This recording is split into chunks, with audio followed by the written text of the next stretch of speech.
Well, hello, everybody, and welcome to another edition of the Book and Banter Society.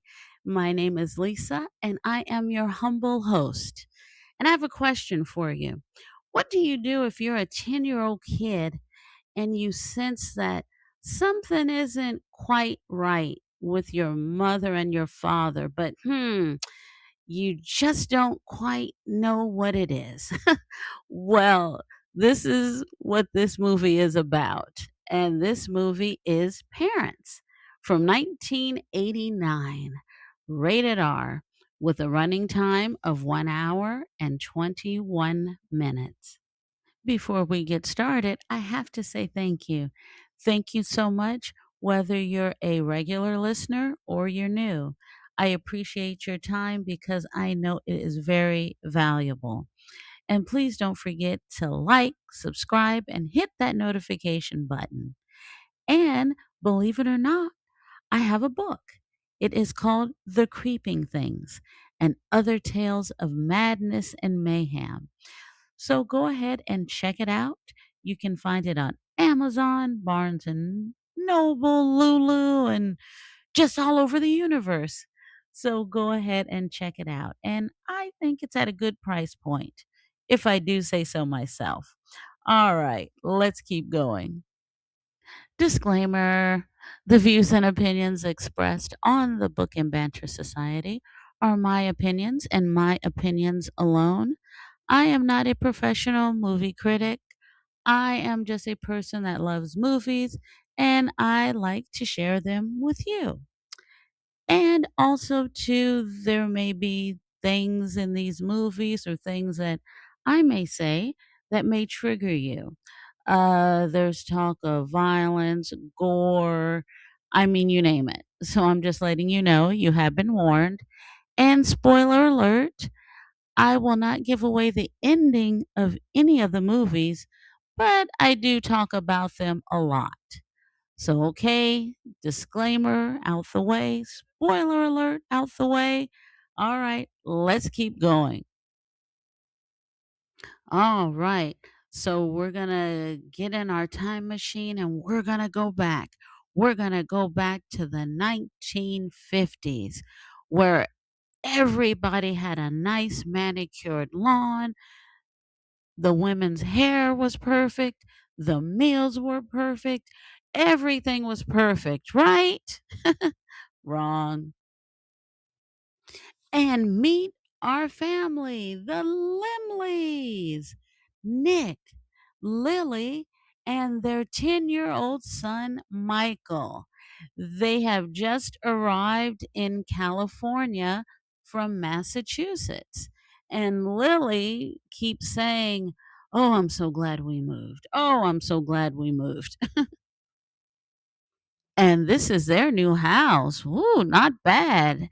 Hell, I'll take that house now. Very, very nice. And right from the beginning of this movie, you already know the mom and the dad are, well, they're a little interesting and corny at the same time. I mean, in the first picture, they're doing a little dance. And then in the second picture, the dad is, practicing golf. And then the mom with her pearl bracelet on, she's in the kitchen making a perfect cake. And we see the parents outside, and boy, they're barbecuing a lot of meat there. It's like, what kind of party are they getting ready to have? Actually, no party at all. Just your regular weeknight dinner.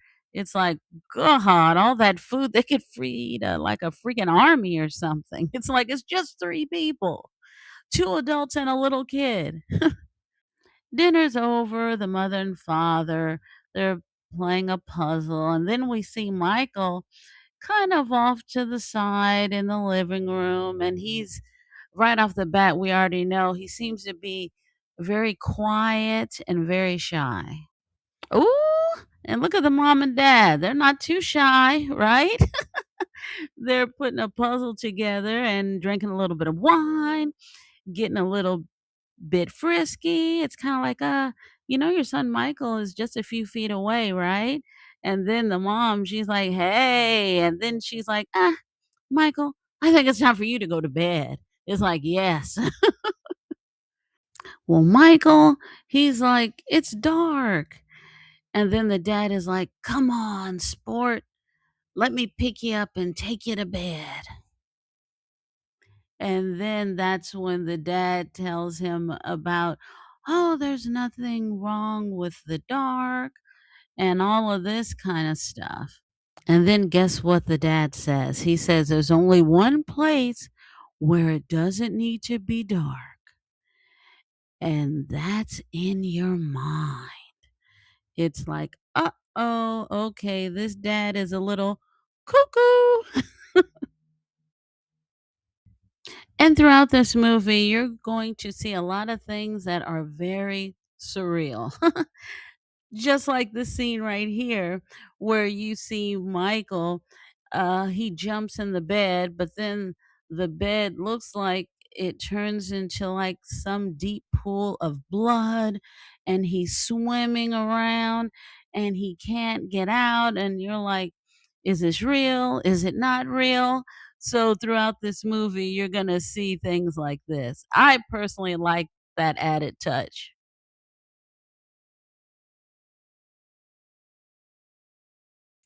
It is Michael's first day of school. Summer is over. And since Michael is a new student, of course, the teacher, Mrs. Baxter, is like, we have two new students. Stand up and introduce yourself. It's like, oh my God. So Michael stands up, and then there's a young lady. Her name is Sheila. She stands up. And then the teacher goes, Sheila, tell us something interesting. She goes, "Oh, well, if you take a martini and put an olive in it, it's called a Gibson." And she's like, "Okay, we won't be drinking that, but thank you for sharing. And what about you, Michael?" And Michael's like, "Well, if you skin a cat and chew on the bones, you'll become invisible." And the teacher's like, "No, we won't be doing that either." So I know the teacher's like, God, who do I have in my classroom this year? And then, too, you're kind of shocked that Michael would say something like that because he's very quiet and very shy. And now all of a sudden it's like, ooh, Michael himself is creepy. So after school, Michael and the new girl Sheila, they strike up a conversation, and Sheila's like, "Oh yeah, you know, I'm from Mars and my family's from Mars. And after I get an education, I'm going back to Mars." And Michael is like, "Oh, that is so cool."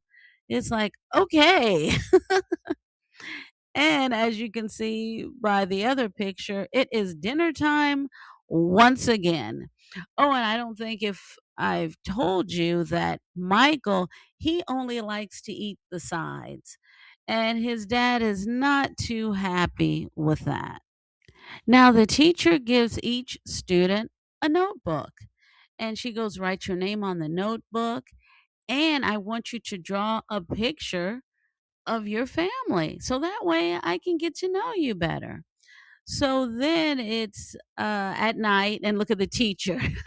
The teacher is ready for bed, and she's looking through all the pictures, and she finds a very unusual picture that a student has drawn. And that student is Michael.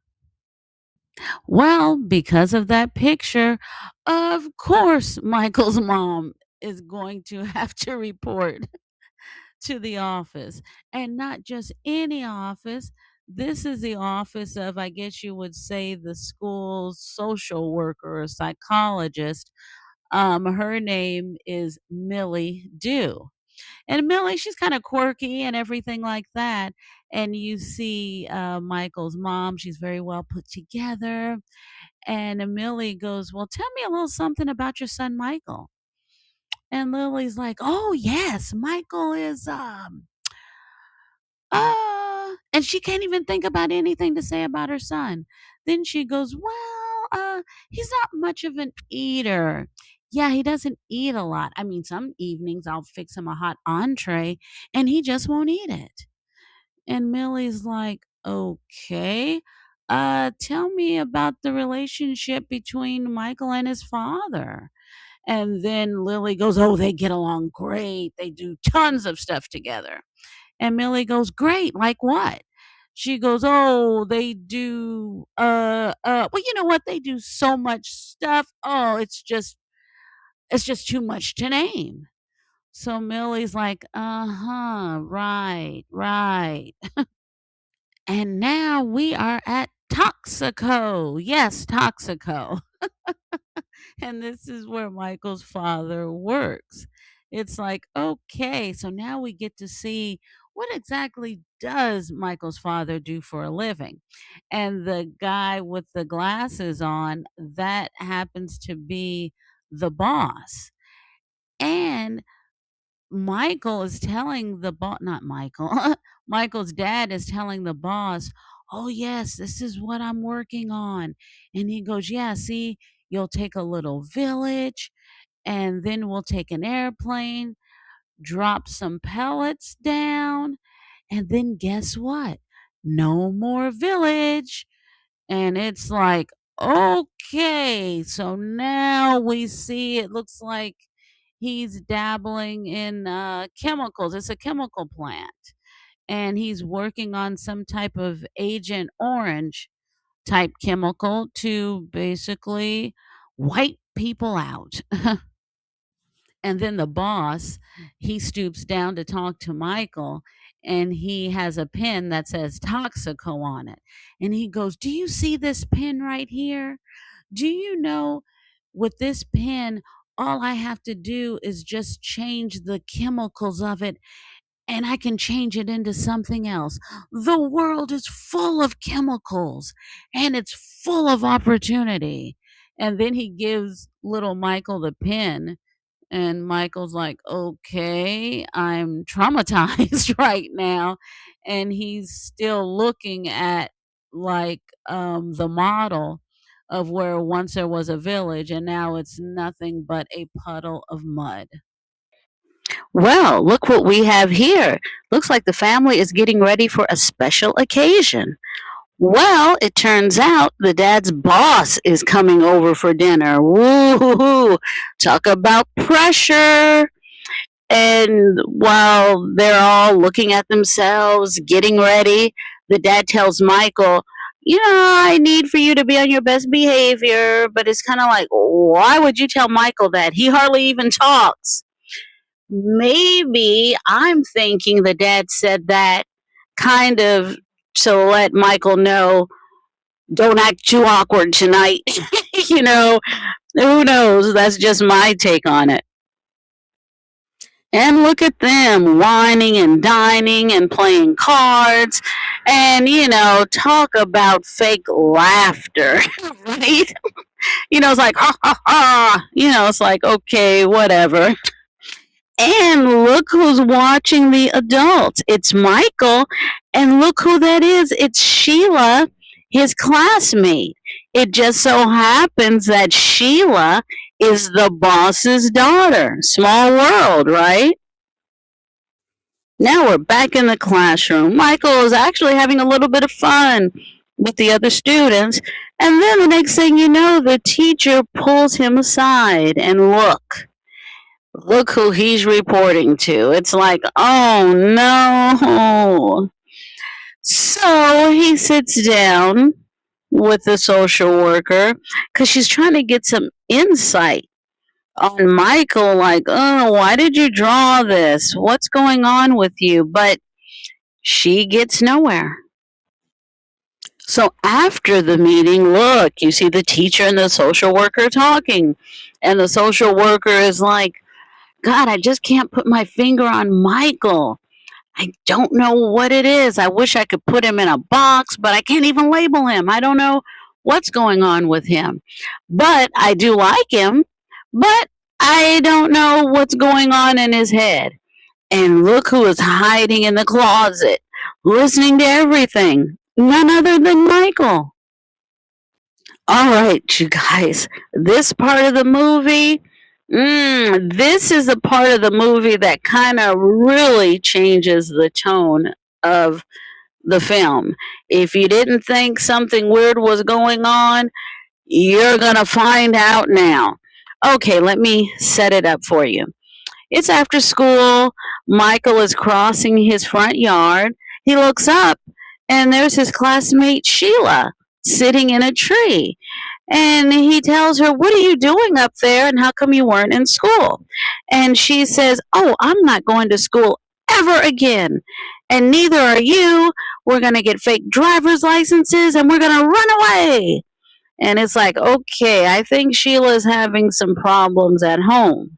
So then, before Michael can even do anything, she runs past him into his house, runs into the kitchen, and starts turning on all the appliances. And at first, Michael is freaked out, but then he gets in on it. And then it's like, they're having fun taking stuff out of the refrigerator, but they turn on too many appliances. So, guess what? The fuse blows out.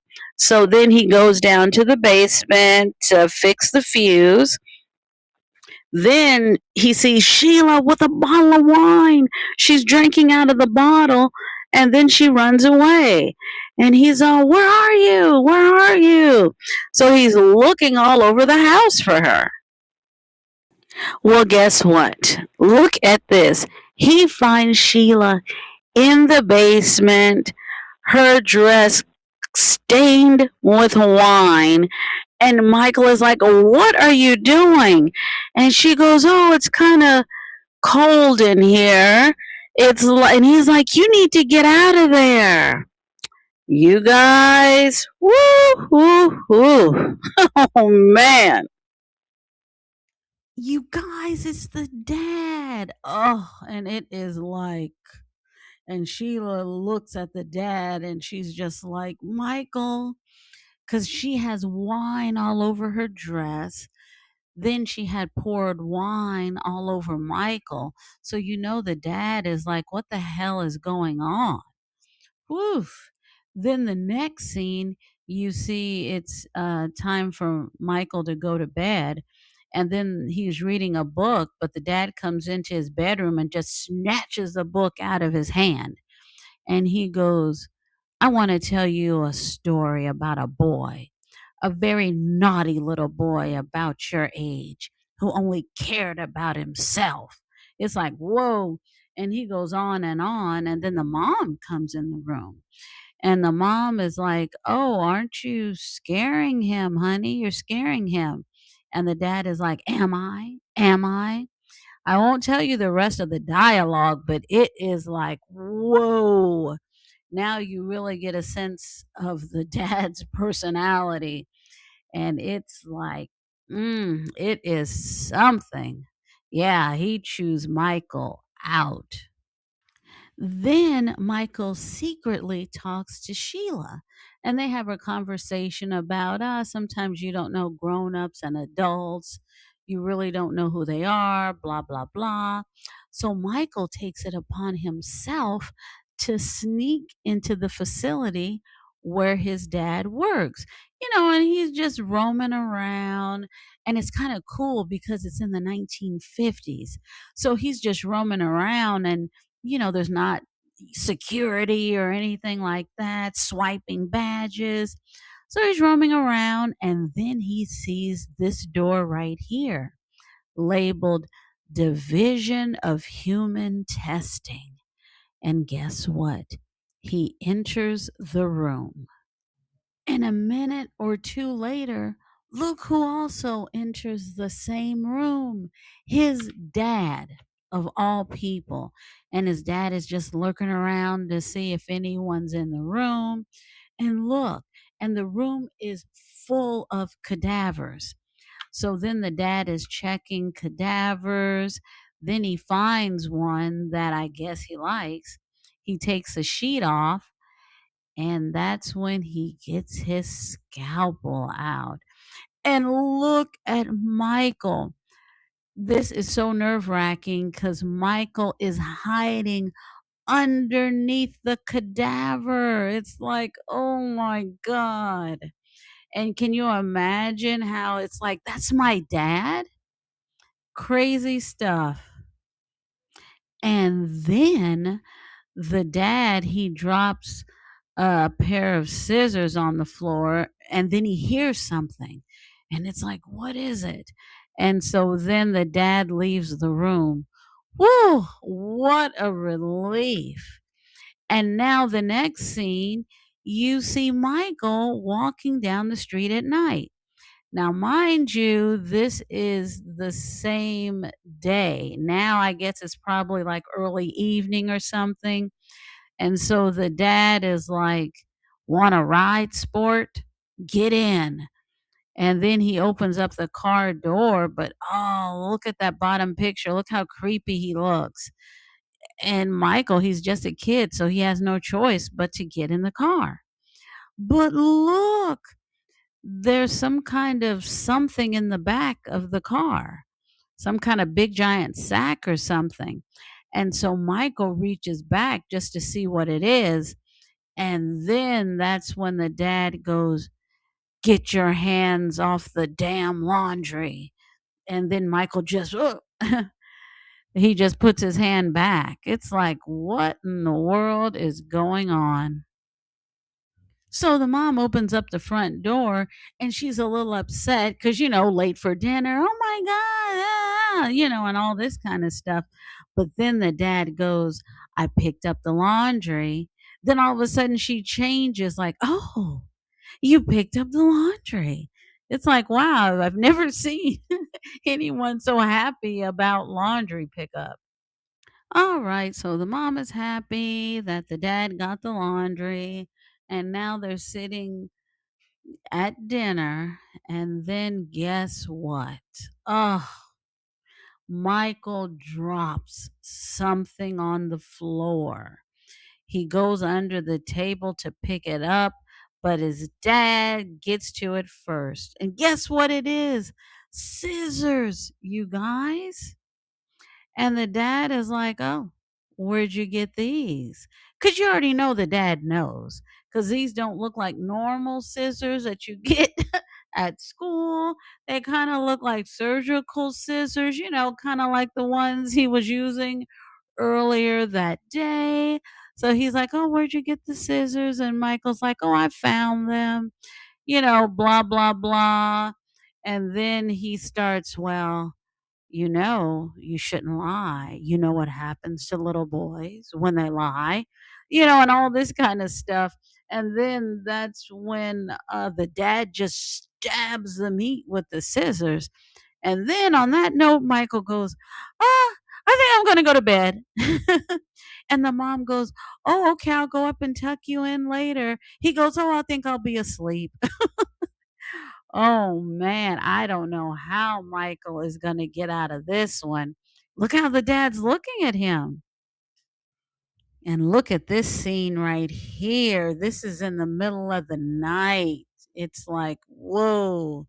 Michael gets up and the dad sees him get up and he's like, "What are you doing up in the middle of the night?" It's like, oh, I won't tell you the dialogue, but it's like, gosh, Michael, man, I think you're going to have to get a little backpack and you might have to run away from home.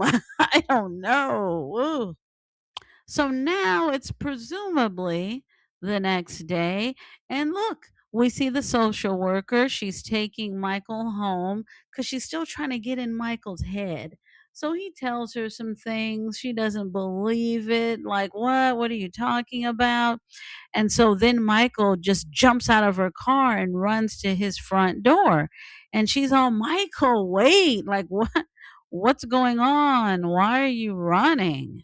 And she runs into the house after him. And she finds Michael. She finds him at the top of the stairs leading down into the basement. And she holds Michael's hand and she tells Michael, "It's okay. You don't have to be afraid." Mm?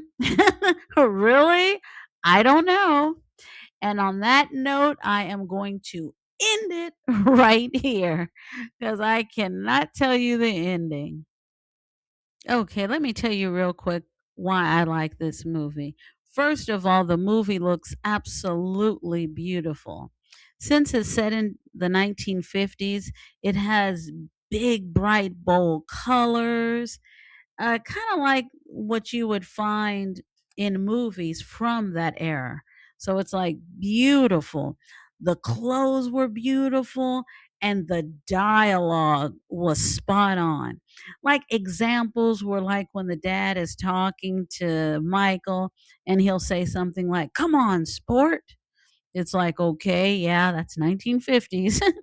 Or he'll say something like, "Come on, soldier." It's like, yeah, 1950s. The soundtrack was perfect and it fit well with the 1950s theme. Excellent music. Oh, and let's talk about the acting. Oh, the actor that played the son, that played Michael. Wow. Okay, the thing I like about this movie is the fact that you have a 10-year-old kid, very skinny, very shy, no personality. He's scared of the dark. His mom fixes him these nice, hearty meals. He doesn't want to eat them. But he has two parents that seem like they have so much fun. So if that's the case, what's wrong with the son? Come on, what's up? It's like, wow. And then you wonder, why is Michael acting this way? Is he acting this way? Is because the family moved? Because they moved from Massachusetts to California. I mean, that's a big leap. So is that it? Is that why Michael feels so withdrawn? Like, what's going on? And throughout the whole movie, you get the sense that this kid is holding back his feelings from his mom and dad. And he also feels like he's trapped by them at the same time. But why? It's almost as if you're in a neighborhood and then it's kind of like, okay, picture like you live in this neighborhood and then you have a neighbor and then the kid is kinda acting weird, and it's like, "Are you alright? Do you need help?" That's how I would feel if Michael, like, lived next to me, like, "Are you alright? What's going on here?" And the dad. Now, the dad comes across as, I don't know, I guess you would call stereotypical 1950s dad, meaning he doesn't show Michael a lot of affection, but at the same time, he's not too off-putting either, at least not in the beginning. However, at the same time, something about him is a little menacing. And the fact that he's 6'5" and he totally towers over his skinny little son who seems to be afraid of everything. I mean, yeah, that is a little frightening. And to be honest, it's almost as if they're just tolerating each other. I mean, the way he treats his wife is a little different. He's playful and a little affectionate with her. And now there is a time or two when he would try to get after Michael, and the mom kind of interjects. And then you could see, like, uh oh, mom and dad is having a disagreement on this one. Oh, and the mom. Now, the mom is a very interesting character because she's very cheerful, very happy, a little quirky. But at the same time, you wonder if, is she just being fake or is she just a product of the 1950s environment? It's like her hair is always perfect, her makeup, her nails. She doesn't work outside of the home and she lives in a very nice house. So she seems happy, but you get the sense something is not quite right. Like maybe at the end of the day, she kind of like cries in a corner somewhere or alone in the dark. And when it comes to her son, you could see she's a little more sympathetic and affectionate towards him versus the dad. Okay, now let's take a quick look at the main cast. Randy Quaid. Come on, he needs no introduction, does he? Actually, Randy Quaid, what I didn't know is his acting goes all the way back to 1971. Here's some of his movies. Some of these I didn't even know he was in. 1971, The Last Picture Show. What's Up, Doc? Paper Moon. I did not know he was in Paper Moon. The Missouri Breaks. Midnight Express. What? Then the TV movie of Mice and Men. Well, and of course, everybody knows him, Cousin Eddie. National Lampoon's Vacation and Christmas Vacation. You know, all of those. Caddyshack 2. Wow, look at this. What? The Tom Cruise movie, Days of Thunder? I remember that movie. Then in 1992, he was in a TV movie called Frankenstein, where he played the monster. This is really something. He has a very, very interesting catalog of movies. Independence Day, Kingpin. Oh my God, this is really, really something. Wow. What? The Adventures of Pluto Nash, that Eddie Murphy movie? Whoa. So anyway, I could Brokeback Mountain? What? I could go on and on and on. So Randy Quaid, very accomplished actor, good actor in my opinion, and he is the older brother of another famous actor that you know as Dennis Quaid. All right, let's move on to Mary Beth Hurt as the mom. Now, Mary Beth, it looks like, according to the stuff she's been acting since 1974. Oh my God. She played in 2 episodes of Kojak back in the day, which means I probably watched her when I was a little girl. That is crazy. A Change of Seasons. She was in that movie. The World According to Garp. What? That Robin Williams movie from back in the day. What? She played an episode of 30 something. That was a very famous movie. The Age of Innocence, 6 Degrees of Separation. Wow, interesting. Bringing Out the Dead, Autumn in New York, The Family Man, Red Dragon, The Exorcism of Emily Rose, Lady in the Water. Boy, well, very, very accomplished. And what I didn't know is she was married to the late actor William Hurt. And why did I forget he passed away? I don't know why I was still thinking he's still alive. He passed away back in 2022. Oh boy. Anyway, a very, very accomplished actress. And all right, let's move on to Sandy Dennis. Now, Sandy's resume goes back to 1956, and it looks like she got her start by playing on the soap opera The Guiding Light. What? She was in the movie Splendor in the Grass?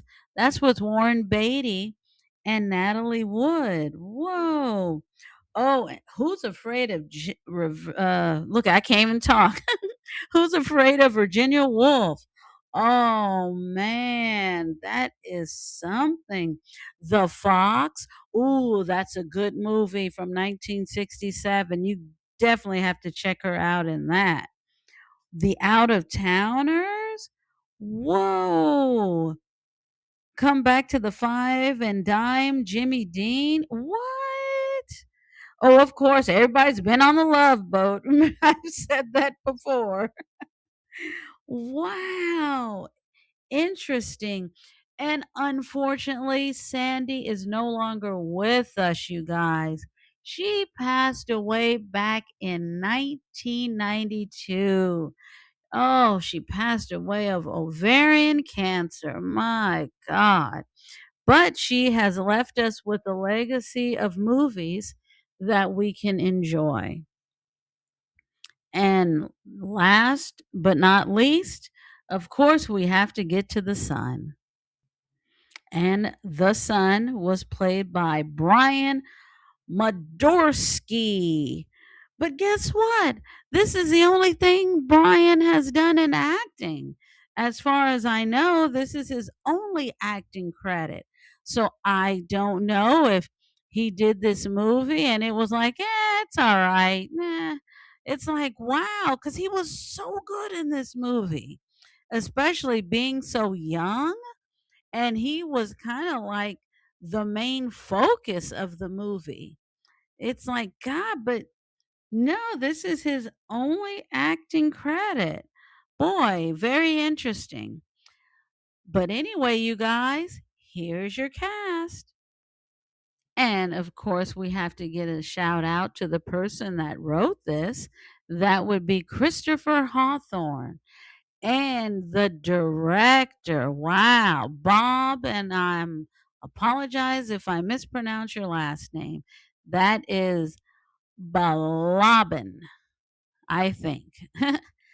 And I also too listed the other people that were in the movie because they did a great job as well. Okay, I think I've talked enough, right? Yeah, I think I have. Once again, thank you guys so much for listening. I appreciate it. And thank you for taking the time to listen to me. And I'm so glad I rediscovered this movie. Excellent movie, and I enjoyed watching it all over again because it was even better than what I remembered it to be. And hopefully, you guys will enjoy it too. You guys will have to let me know. So hit me up on Instagram and put a comment in YouTube. And until next time, you guys take care. I'll see you later and I'll see what other movie I can dig up for you guys. Take care. Bye.